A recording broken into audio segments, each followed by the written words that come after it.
After installing ZORIN OS 16.1, here are 5 things you will need to do. First, check on Wi-Fi and Bluetooth drivers. If they are not working, it turns out fixing that is quite easier than you think. Just go to the app drawer and click on additional drivers. Let it search for drivers. Select these proprietary drivers, then apply changes. It will install drivers and you may need to restart your PC. Please note, you will need internet connection for this, so you can either use Ethernet or share your phone's internet connection through USB tethering. 2. Battery percentage and power monitoring.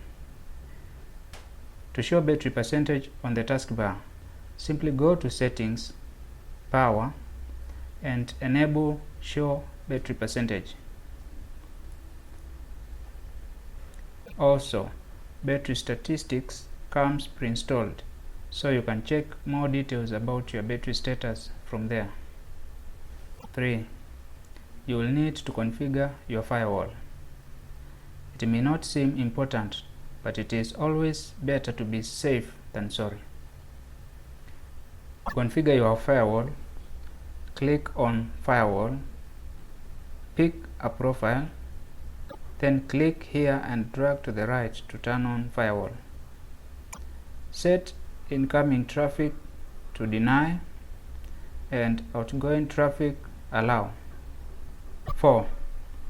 Pick your preferred layout. By default, ZORIN OS starts with a Windows-like layout. You can decide to continue with this or change it to another layout of your choice. To do that, go to ZORIN Appearance, click on Layout, and pick your preferred desktop layout. 5. While in ZORIN Appearance, you can change the theme accent color and the theme background. You can also change the icons. Under Interface, you can enable animation and jelly mode.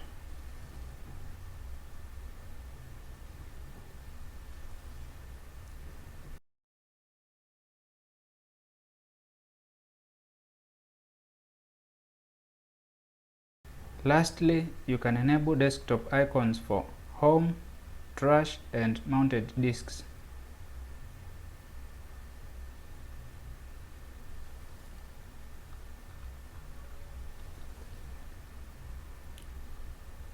You may also be interested in setting up ZORIN Connect to link your phone to your PC, so you can manage your phone from your PC directly. And finally, be sure to update your system. Thank you guys for watching. Catch you on the next one.